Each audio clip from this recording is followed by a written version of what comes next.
Be ready. 10 seconds to go.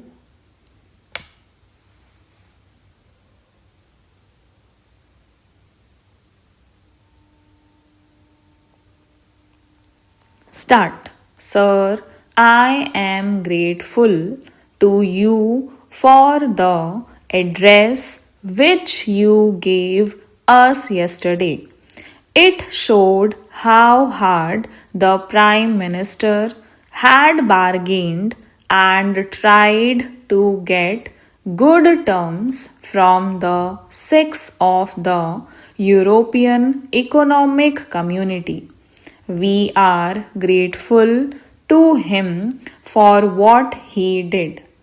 I must, however, confess that the ultimate picture which has emerged is hardly satisfactory. Each group of countries is somewhat differently affected. The Prime Ministers of Canada and New Zealand have stated their views on how the present proposals affect the more developed countries. President Ayub, whose country is faced with problems similar to ours, has stated his views. I largely agree with this general approach to the problem. I shall naturally deal with the problems facing developing countries like India. I should like to make some general remarks. You, Mr. Prime Minister, referred in your opening remarks to the world situation, the present conflict, the two world wars, and the need to prevent a collision between the two great powers. You also referred to Europe's concern with the East West conflict. We are all concerned with it.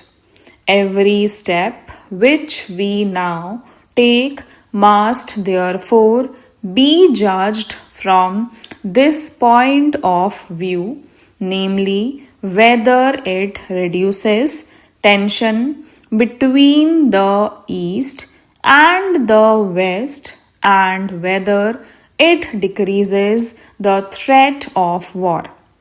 We fear that the effect of the present proposals and the UK's entry into the European community might be the reverse and might add to the tension between the East and the West.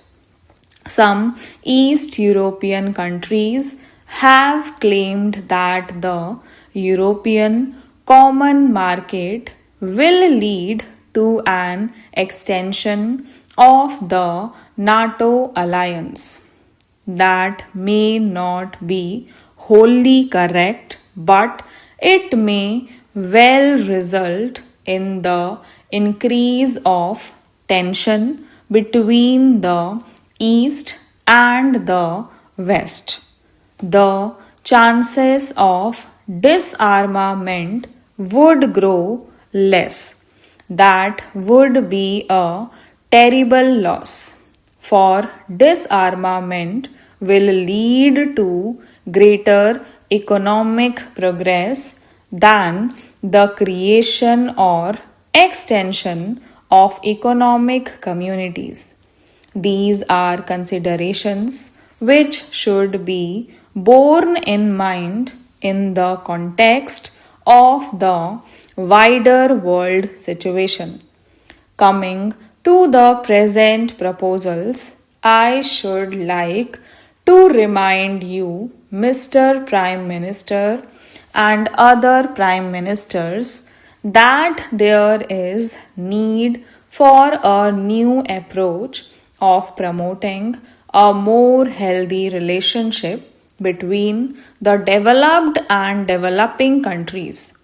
The UN has declared the present decade as the decade of economic development.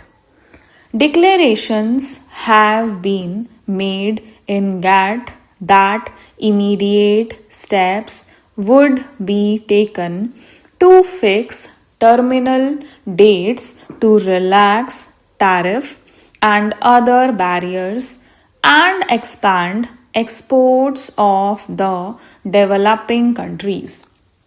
Even some members of the six in their agreements with us in 1959 had agreed to practical measures for an increase in our exports, for example, of jute goods and cotton textiles to Germany.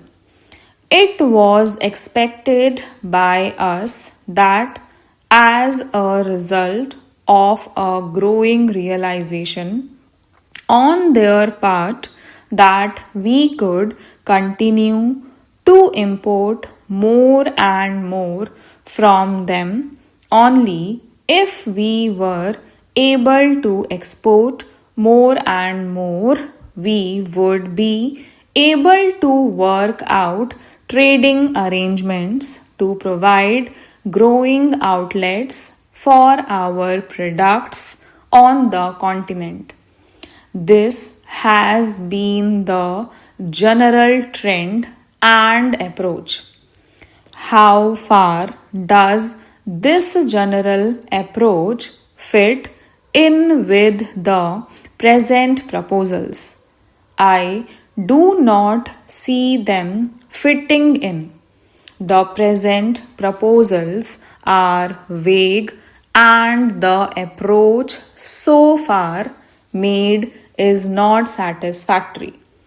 Comprehensive trade agreements are a good idea, but in the quest for what has been described as a balance of bargaining positions, the prospects of our being able to negotiate a really worthwhile agreement with the enlarged community seem to us to have been seriously prejudiced. The developing countries are struggling hard to raise the standard of living of their people and the levels of their production. It is impossible for us to import machinery and capital goods necessary for our development plans unless we can increase the level of our exports. We are grateful for the foreign aid, which is largely in the shape of loans and credits. These have to be paid back with interest. We can pay them back only through increasing our exports. There is no other way. We are in the middle of the third 5-year plan. The existence of trade links is important. We are thinking of our fourth and fifth 5-year plans in our perspective planning. We are naturally worried by the adverse effects of these proposals on our plans. The UK's entry into the EEC may well worsen the position not only in relation to our earnings of foreign exchange but in relation to unemployment and might have grave social consequences from the human point of view. All this does not fit in with an international approach or an approach of GATT, as it is generally accepted. The accession of the United Kingdom to the EEC means some diminution of her sovereignty. We need not be afraid of that if it leads to a world order. Stop.